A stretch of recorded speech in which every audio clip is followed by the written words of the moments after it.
Analicemos ahora el circuito RC.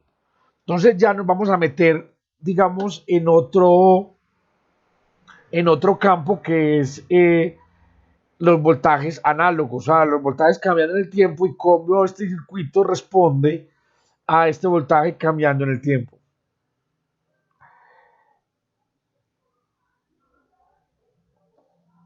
Entonces vamos a hacer el circuito. Entonces yo aquí en este circuito yo lo que tengo es una fuente de voltaje que está cambiando en el tiempo, una resistencia R, y ahora vamos a mirar un elemento que es un condensador. Aunque la teoría pues del condensador yo creo que ya la estudiamos, pues termina siendo de forma muy simple una placa y otra placa, y esa placa lo que hace aquí es albergar una carga o contener una carga, ¿cierto? Entonces aquí va a haber una carga Q positiva y aquí va a haber una carga Q negativa. Entonces vamos a hablar de que mi condensador tiene una carga Q. Y vamos a definir el voltaje que cae en la capacitancia. O sea, entonces, yo sé que el voltaje que cae en la resistencia, por ley de Ohm, es la corriente que pasa por el circuito por la resistencia del circuito. Mientras que el voltaje que cae en la capacitancia va a ser igual a la carga que es capaz de almacenar el condensador dividido la capacitancia del condensador. La capacitancia es una propiedad del condensador y pues que ahorita nosotros ya vamos a llamar en faradios. Existen dos tipos de condensadores, bueno, o por lo menos un condensador que es el cerámico, que la llaman una lenteja porque de alguna manera es como una lenteja, es de color café por lo regular.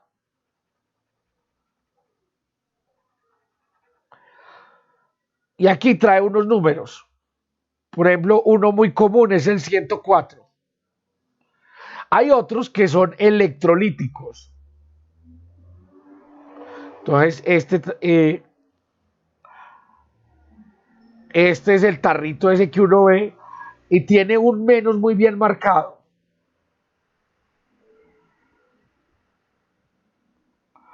Entonces, ese menos que está ahí también marcado,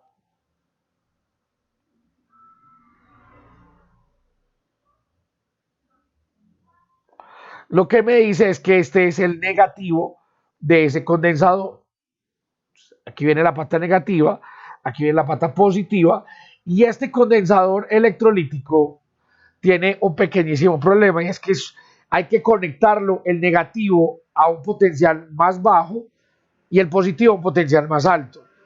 Si no, usted podría quemar el condensador, y el condensador, este tipo de condensadores son una placa de un material, aquí viene un dieléctrico que por lo regular es cartón mojado en alguna especie de aceite, y aquí viene la otra placa del condensador. Entonces, cuando usted, digamos, polariza de forma contraria, este dieléctrico que está acá se vuelve gaseoso. Entonces, por presión, el condensador estalla y sale el humo del dieléctrico, que es muy, muy contaminante. Para nosotros es tóxico y eso es capaz de, yo recuerdo que, o nuestra experiencia es que nos ha hecho salir del laboratorio las veces que alguien ha quemado un condensador. El símbolo del condensador es este condensador no tiene polaridad, mientras que el símbolo del condensador electrolítico es de esta manera, donde una parte es la positiva y la otra parte es la negativa, siempre vienen marcados. Entonces, si esta es la positiva, esta es la negativa, o al contrario, siempre están marcados. Lo más común es trabajar pues con el condensador, que yo lo puedo colocar a la inversa.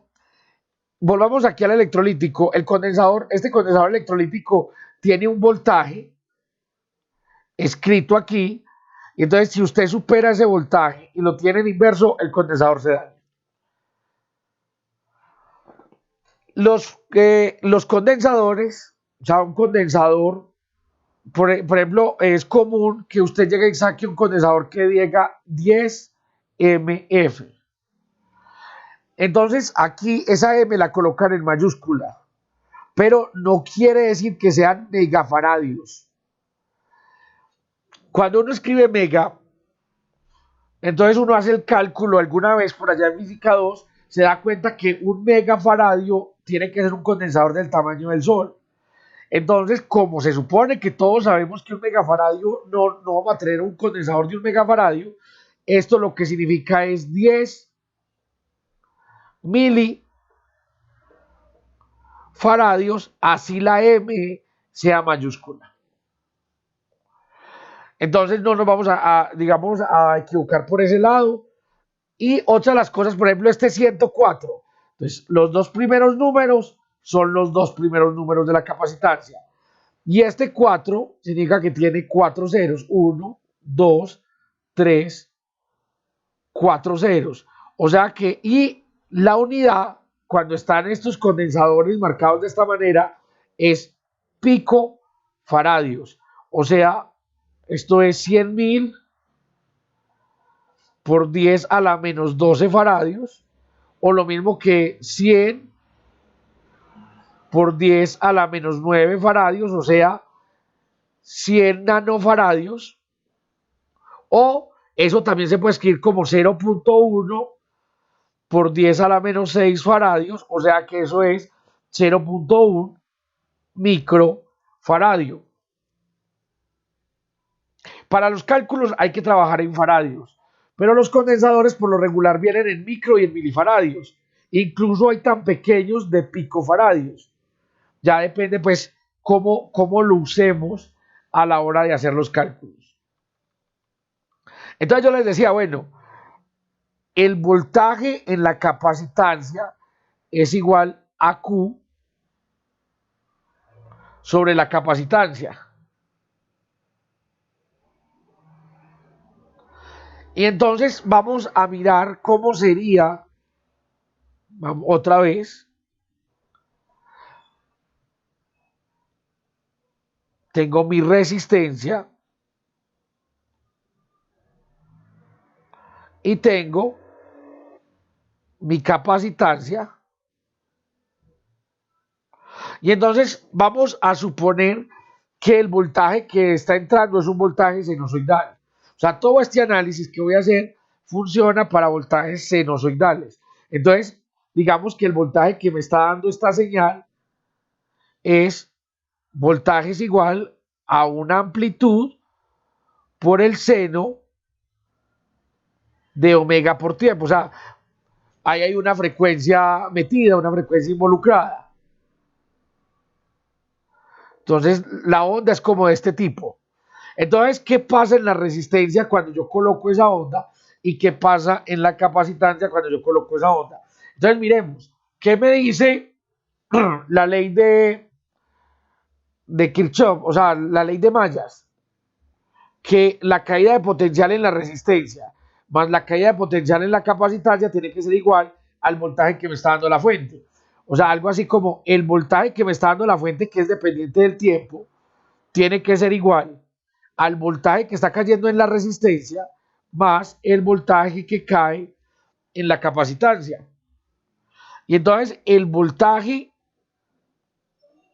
T es igual, el voltaje que cae en la resistencia es igual a I por la resistencia, más el voltaje que cae en la capacitancia es Q sobre la capacitancia.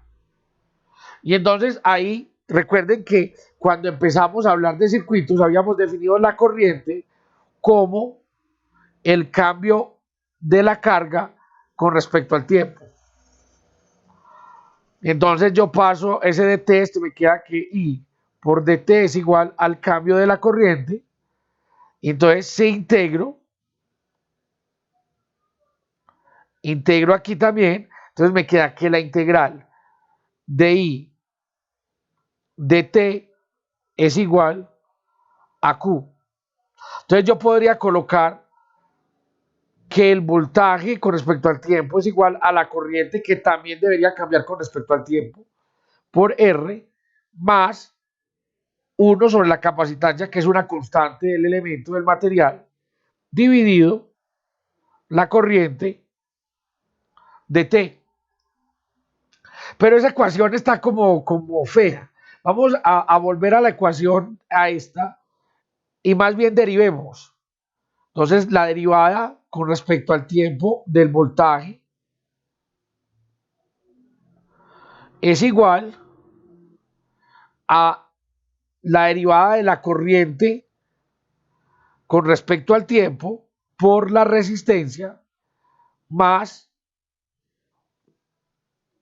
1 sobre C, porque recuerden que la constante, la capacitancia no cambia, es una constante, entonces queda dQ de T. Y recuerden que dQ de T, pues es la corriente, o sea que esto me queda que el cambio del voltaje con respecto al tiempo es igual a la resistencia por di de T más 1 sobre la capacitancia por la corriente. Y entonces esta es una ecuación diferencial. Una ecuación diferencial que de alguna manera pues es fácil de resolver. En este momento pues no me voy a poner a resolverla. La mayoría lo que hacen los libros es suponer la solución.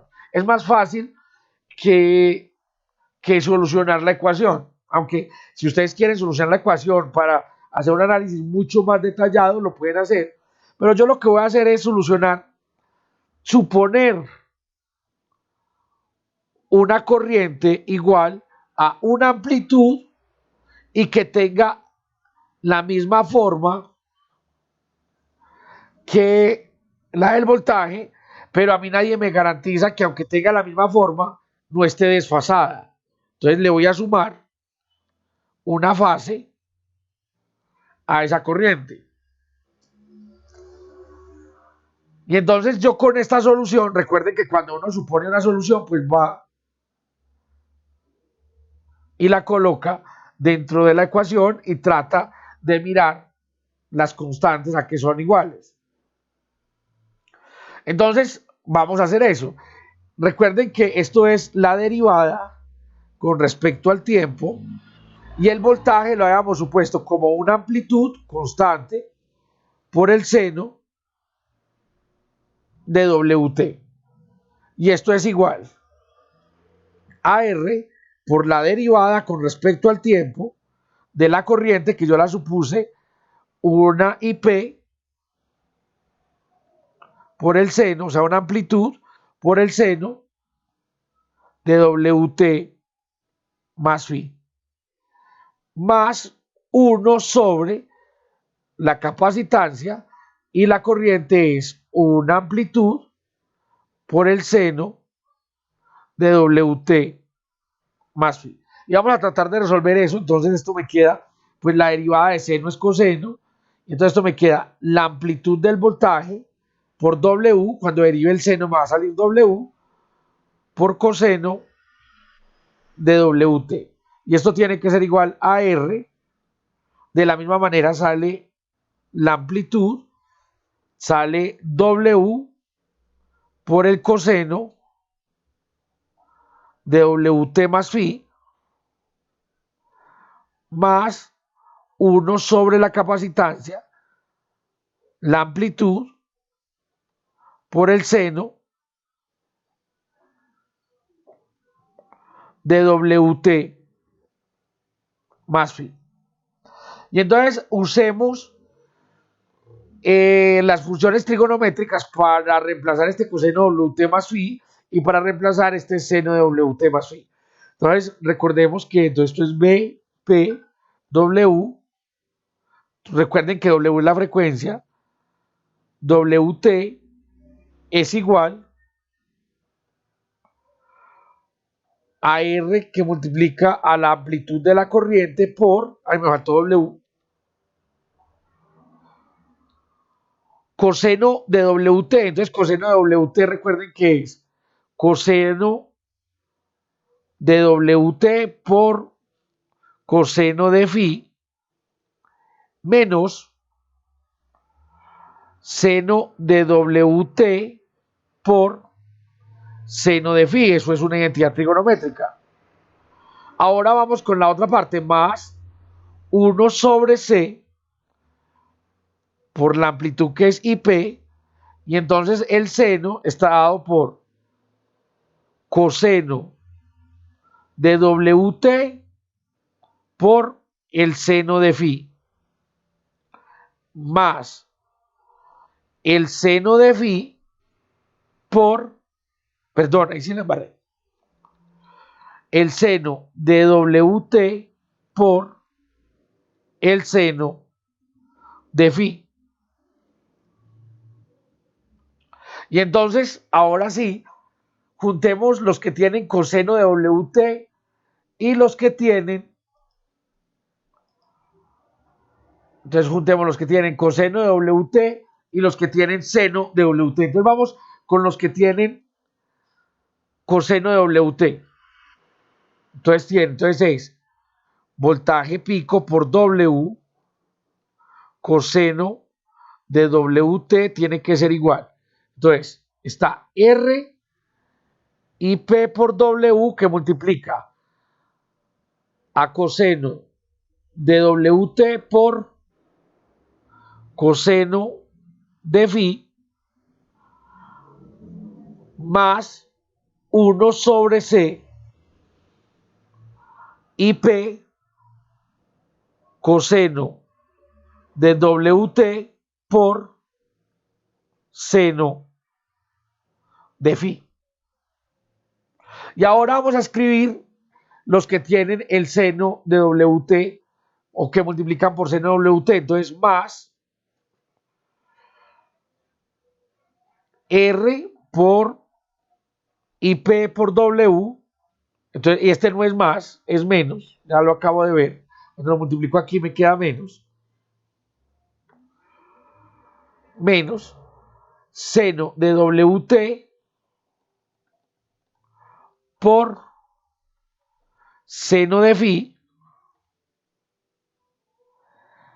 Y la otra queda más 1 sobre C y P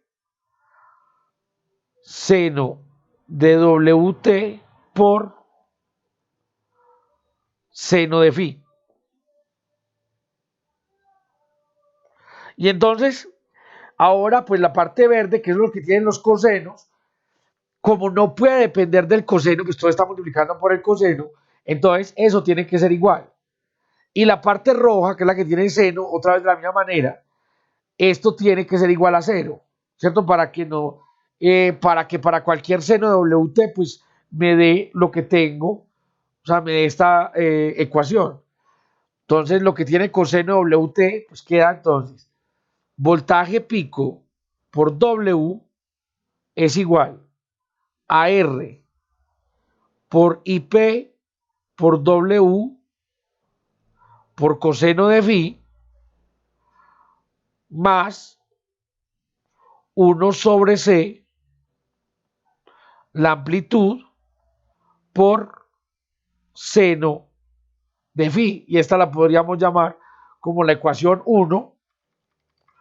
Y los que tienen seno de WT pues tienen que ser igual a 0, ¿cierto? Porque aquí al lado izquierdo no hay seno de WT. Entonces me queda que menos R y P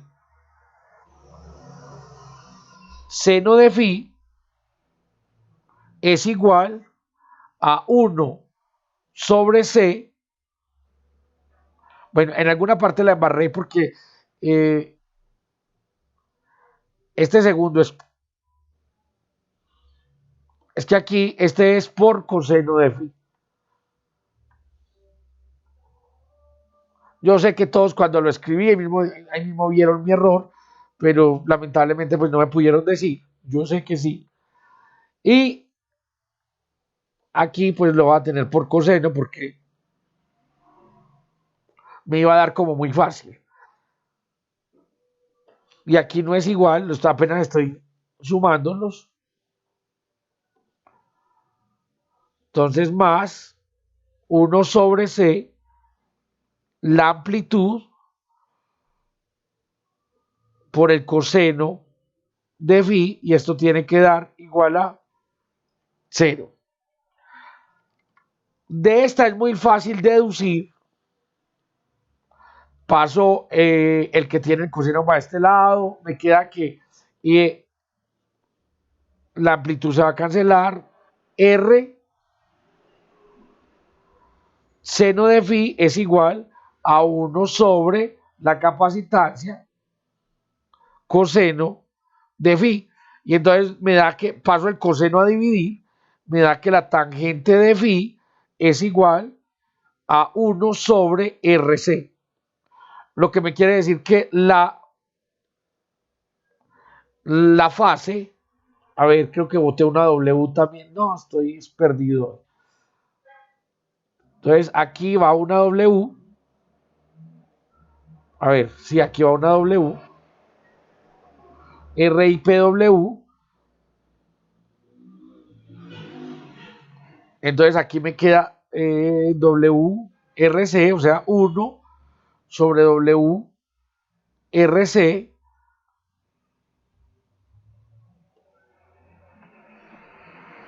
tangente a la menos 1, o sea, al arcotangente. O sea, cuando paso esta tangente para el otro lado, me queda que esto es la arcotangente 1 sobre WRC. Y aparece una cosa, que la fase depende de la frecuencia. O sea que a diferentes frecuencias hay diferentes fases. Entonces, bueno, ya, o sea, no siempre se tiene la misma fase. O sea, ¿qué quiere decir con la misma fase? Que yo, por ejemplo, coloco un voltaje y que la corriente sale desfasada. Y que dependiendo la frecuencia es esta fase que hay entre las dos ondas. Y eso es interesante. Uno pensaría que mi circuito está siguiendo la corriente exactamente igual y resulta que no. Que depende de la frecuencia a la que yo le coloque la onda, es la fase. Y ahora otro que me interesa mucho es hallar cuánto es la amplitud.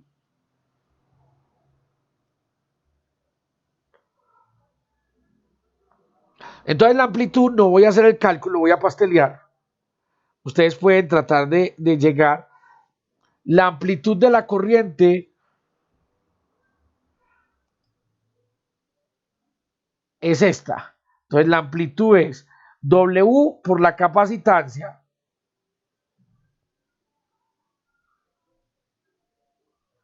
Entonces esto queda, vamos a escribirlo. Entonces queda W, que es la frecuencia, por la capacitancia, dividido la raíz, miremos otra vez, de 1 más WRC al cuadrado. Entonces la capacitancia, 1 más WRC al cuadrado. Y entonces ahora yo lo que quiero hacer es calcular el voltaje que cae en la resistencia y el voltaje que cae en la capacitancia, y lo quiero comparar o quiero mirar qué pasa cuando la frecuencia es muy pequeña o cuando la frecuencia es muy grande. Esto es con respecto a uno. O sea, cuando la frecuencia es muy pequeña o cuando la frecuencia es muy grande, ¿qué va a pasar en la resistencia? ¿Cómo funciona? Y qué va a pasar también en la capacitancia. Entonces, eso ya, o trabajamos en eso la próxima clase.